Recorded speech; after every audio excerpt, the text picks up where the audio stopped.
So we looked at Emma's first major mistake, and that was the catfishing incident and how her putting up a wall actually caused more trouble than it prevented, especially with the fact that Liberty, she was uncomfortable with Liberty being with Armstrong, which is understandable and all that. But she didn't tell Liberty her problems, saying that she just felt like, this was too close to her situation with the middle aged man in the hotel room. Liberty would have blown up at Emma, but at least Emma would have gotten her guilt taken care of. And of course, with Manny and being on the sewer squad and having cheerleaders be sexist and all that and taken advantage of, Emma probably was worried that Manny was going to get the attention of someone older and not so great. And also, last week we talked about how Emma was the most triggered character within one season ever because of all the times she got triggered. She got triggered when her mom was dating her teacher, understandably. I mean, what child would like that? The whole thing with Spike wanting to abort Jack and Emma strongly against it, especially after Spike makes the mistake of telling Emma she didn't want a second mistake, and Emma takes that personally and would not let it go and almost ruined the wedding. And of course, let's not talk about, and also the fact that she won the science fair, even though that she felt she didn't deserve it because of Snake's interference and Liberty just being jealous. And then, of course, Emma in the GMO foods situation with Radish, in which nobody won. Sure, Emma kind of outed Radish's tactics and all that. But in the end, she went a little too far. And, you know, that's what happened. So now we come to part three. This is the part where basically there's one key little problem for Emma why she is who she is. And that's possibly because of no Danny Emma. All in all, it's just bricks in Emma's wall. Face it, Emma, you're much hated. We know that things kinda make you jaded. That's okay though, everyone goes through them. But you have to let people in your wall, putting up a wall is not what you really have to do. People will help you and make you overrated. It's just the bricks in Emma's wall.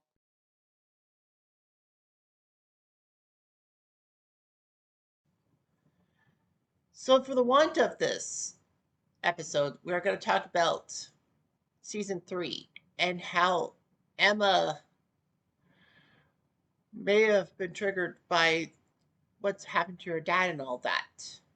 I know later in season three, Emma basically gets into the whole situation with wanting to be with Chris after her and Sean broke up again because Sean wanted to go to the Candy Bandits.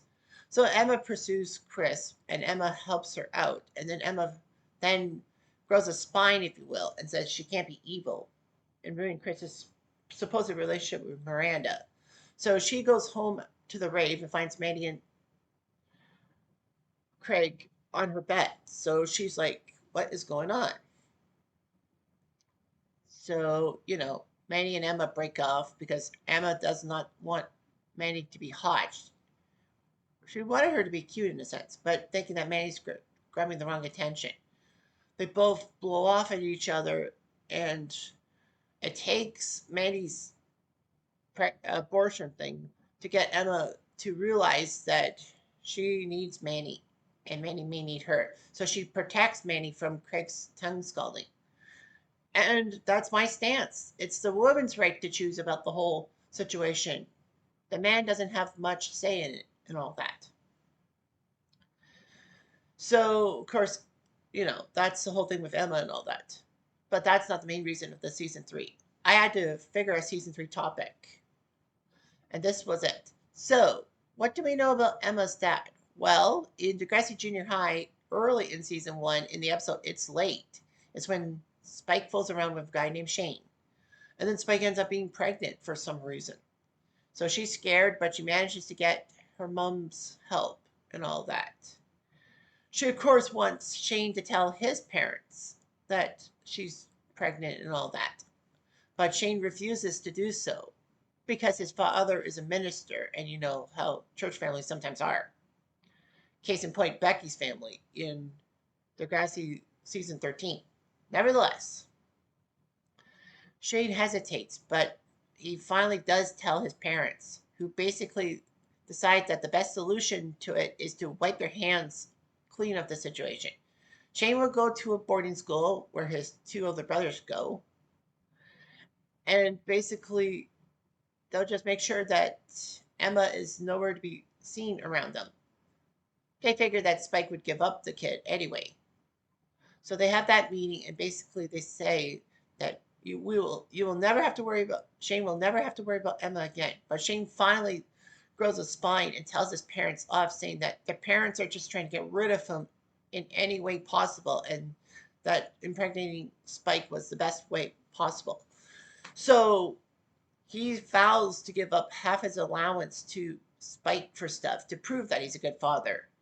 Unfortunately, he makes one fatal mistake and decides not to give Spike money for Emma and all that.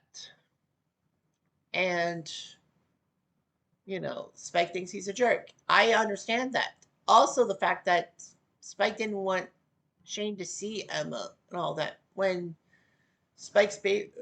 when the babysitter had to drop Emma off at school because she had to tend to a family emergency, Shane was going nowhere near Emma, and basically Snake had to prod him to do it, not knowing full well about the whole Spike situation. And it also hurt Spike because, she had to be kicked out of school because she was pregnant, and parents thought that kids are going to get the bright idea to get pregnant. Well, and of course, Spike's struggles with Emma would have basically done the opposite. It would have prevented some girls from dealing with kids and all that, because they just ain't ready yet. Of course, that is a big kerfuffle. Caitlin tries to get involved in it and gets in trouble with Lawrence and vows to make Mr. Lawrence pay at a different time. And that made Caitlin who she was, an investigative journalist. Nevertheless, so Shane ends up trying to be around Emma, but not so fast. But Shane then falls off a bridge. It's never known if, under the influence of acid, he jumped off or he fell off. But he's alive. He's kept alive in the hospital. He's brain damaged and now has to go to a special school for brain damaged kids. But he's still alive. And the one boy, Tim, I believe, takes care of Shane and even takes him to the prom. Shane's in with a walker. But nevertheless, yeah, Tim, I think because of guilt, or maybe the courts ordered him to do something about it. Nevertheless, Spike has to practically take care of Emma alone. I mean, she has her mother's help, but her father ran out on her. So that's basically a red flag about Spike not having her father for support. And of course, Spike taking care of Emma proved to be maybe fatal because of Spike's ways of dealing with men may have rubbed up on Emma. It's possible. So this brings us to the season 3 premiere, Father Figure. Yes, we know about that whole damn subplot that Spitter wanted to make Paige proud by getting her a better locker. And so through a series of trades with other people, he manages to pull it off. Unfortunately, though, Paige is not too pleased with it. And then, unfortunately for Spinner, now everyone has to move back into their own lockers as per the thing. And Raj, without the beard now, does all that. I thought that basically Raj was going to yell at Spinner. Says if one student is not where they are at a certain time period, you're dead meat. And then Spinner, of course, cries, saying that Paige doesn't like him. Says, I appreciate the effort, hun. But anyway, yeah, the main plot. is when Spike's about to give birth, but she's not going to give birth in the hospital. She's going to give birth at home to the best midwife wife along, and that's Liz from Degrassi High. So they have everything planned. They do all those drills. Emma's a little bit fatigued from those drills, but Snake says once the baby's gone, you'll be fine. And then Emma is in Hatzalako's class for homeroom. She notices Chris and all that. And then basically is called Emma Simpson. Emma Simpson? I'm not Emma Simpson. I'm Emma Nelson. I know that Snake's married to my mom, but I'm still a Nelson. And Hatzalako said, well, the secretary says that it's Emma Simpson. Hello, feminism? Emma gets mad about that. All you have to do is just say, well, to the secretary, actually, I want to be referred to as Emma Nelson, not Emma Simpson. Okay, fair enough. But spurned by this and a few other things too, she gets mad at Snake, who stays behind to help prepare the room. Of course, Emma's now having to be moved to the unfinished basement. Emma bulls up at Snake saying, did you tell him to change my name to Emma Simpson instead of Emma Nelson? And Snake says, well, the secretary knows I'm married to your mom. But basically, Emma's not too happy about it. And then she inquires about her dad because it's like, well, you're a dad to this kid. What happened to my dad? Spike refuses to help Emma out. Well, that spurs her even further. And Snake even tells Spike, she's going to know one of these days. You have to tell her. So basically, Emma goes snooping through Snake's alumni things and thinks she finds Shane McKay. Nope, he's a black doctor. Oh, it's possible, but nope. So anyway, she goes snooping around and finds out that Shane is living in Stouffville, which is not too far from Toronto. So she manages to finagle Craig into helping her out. Craig comes along to take photos of the situation, and Emma finally gets to meet her dad. Her only memories are of she visiting him at his doctor's office and all that at a hospital. But she was only 3. Like, people don't have good memories at 3 years old. Nevertheless, Emma and Craig go to Stouffville, and then they find Shane McKay fidgeting with a plate and all that and acting weird. And it's not Bill Parrott who plays Shane. It's Jonathan Torres. For Degrassi fans, Jonathan Torres is a big name because, well, not only was he part of Trailer Park Boys and a few other shows, he hosted a teen talk show called Jonovision, which was on CBC for a while in the 90s, early 2000s at 5:30 p.m. before Smartask took over that time slot. And basically what it was that Jonathan Torres' show actually reunited some Degrassi people in a 2-parter. There was some Degrassi Junior High and High alumni, like Spike didn't come. Well, the twins, Caitlin, Maya, the wheelchair Maya, Joey, Dwayne, BLT, Michelle, I think, was there. Miss Avery and Mr. Radich was there too. And, there were a lot of things going on here. And, Spike, and Snake and Wheels were there too. So, it was a great reunion of sorts. So, that's what spurned a Degrassi reboot and how Spike and Shane's kid, Emma, would be going into junior high and all that, to middle school. Unfortunately, CBC didn't pick it up. CTV snagged it, saying thank you. So that's what happened.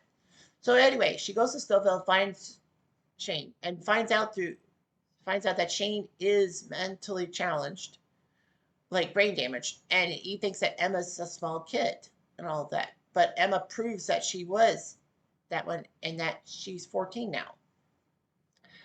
Shane talks to Emma. He starts to knit something. And then basically, Emma gives Shane her home address.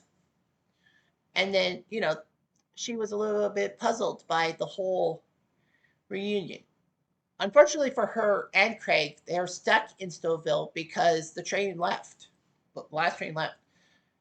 Of course, Craig calls Joey, who lashes out at both of them, saying, "Why are you in Stouffville? What's in, there in Stouffville to see?"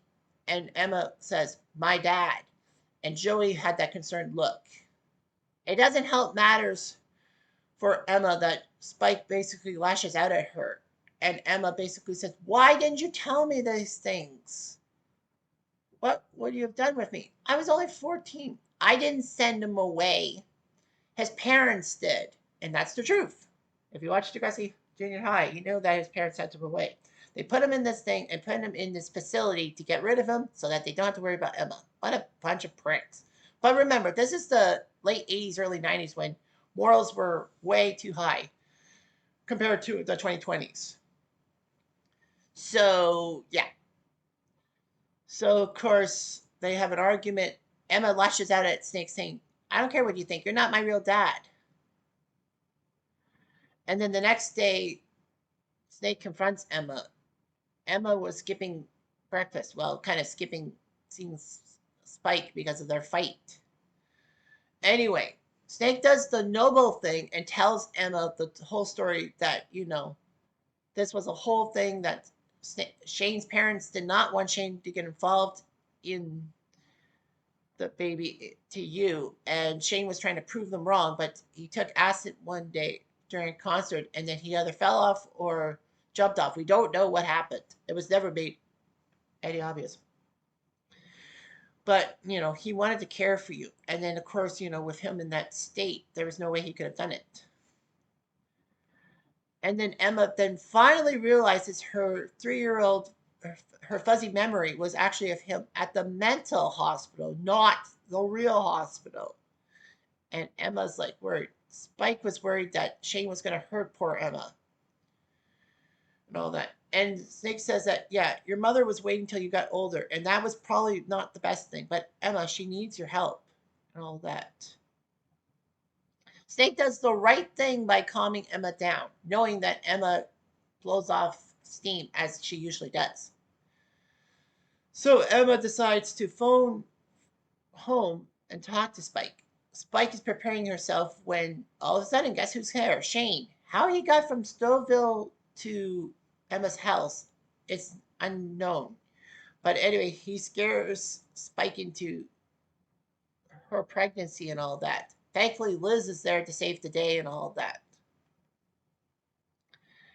Shane does knit something for Spike and baby Jack before he's whisked away back to Stouffville and all that. Fortunately for everything, Emma and Spike make up and everything is okay and all that. But of course, Degrassi dropped the ball because how many mentions of Emma's dad, real dad, did we get? We didn't really get any. That's the big problem with me, in a way, is that, you know, they completely dropped the ball Emma, with Emma's dad and all that. Because, yes, we have a passing mention in season 6 that she knits stuff to stay calm during her eating disorder. But the fact of the matter is that it explains a lot about Emma. Now, I did a poll a while ago talking about what was the biggest influence to Emma being, well, Emma being so annoying and all that. And people said that, Emma was just trying to protect herself and, she thought she knew better, but she didn't. And one of the options was about Emma's lack of a father figure. And I think it took third. I think it beat Spike herself. But anyway, what I'm trying to say, guys, is that Emma's lack of a real father may have turned into things because, Spike has to deal with Emma's crusades and all that and had to deal with Emma in season 1 practically by herself because, season 2 was when Snake came into the picture. Emma did not treat Snake as a father at times. Many times she refused to call him dad and all that. And that's true. She did call him dad on several occasions and all that, but only when the time needed to be there. So Emma didn't treat Snake like a father, like a father figure. But the fact is that, you know, that's kind of why Emma is who she is. Well, Spike and the way she treats men and all that, it kind of rubbed up on Emma. But also with the lack of real father figure, Emma felt like she was free to try to fix situations and all that. She really needed a father figure, a male figure to rear her in, not to like yell at her and all that, but to basically try to understand her and mellow her out, like Snake did in the hallway, talking to Emma about everything. So Snake did the right thing by calming Emma down. Kind of knew that Emma was just mad at Spike for all the wrong reasons. So yeah, Snake and Spike were a decent couple and all that. And Emma was not the best person around. But I mean, maybe the lack of a real father figure ruined Emma. Maybe she was upset that she didn't know her dad and all that. And it was like he was never mentioned post season 3. It was like shocking. And I feel like, Emma would have wanted to connect. I personally think that if Spike had told Emma about Shane and his situation, Emma would not have gone near him with a 10-foot pole or an 8-foot Croat, as I like to say. Because, she kind of figured that, I don't think that this is a good idea to be with a guy who's volatile and all that. Emma would have stayed far away from him and all that. But she had sympathy for him. I mean, you gotta have sympathy for him. So anyway, that's all I've got for this episode and all that, talking about Emma's lack of a baby daddy, if you will. But it gets dark. Very, very, very dark. Next week will get dark. No, the week after gets dark. Then the next week gets dark. It lightens up a little bit in season 7. It lightens up in a gray area in seasons 8 and 9, and then it gets dark a couple more times. That's just the Jeff Diamond weather forecast for you. Anyway, I'm Jeff Diamond. I do.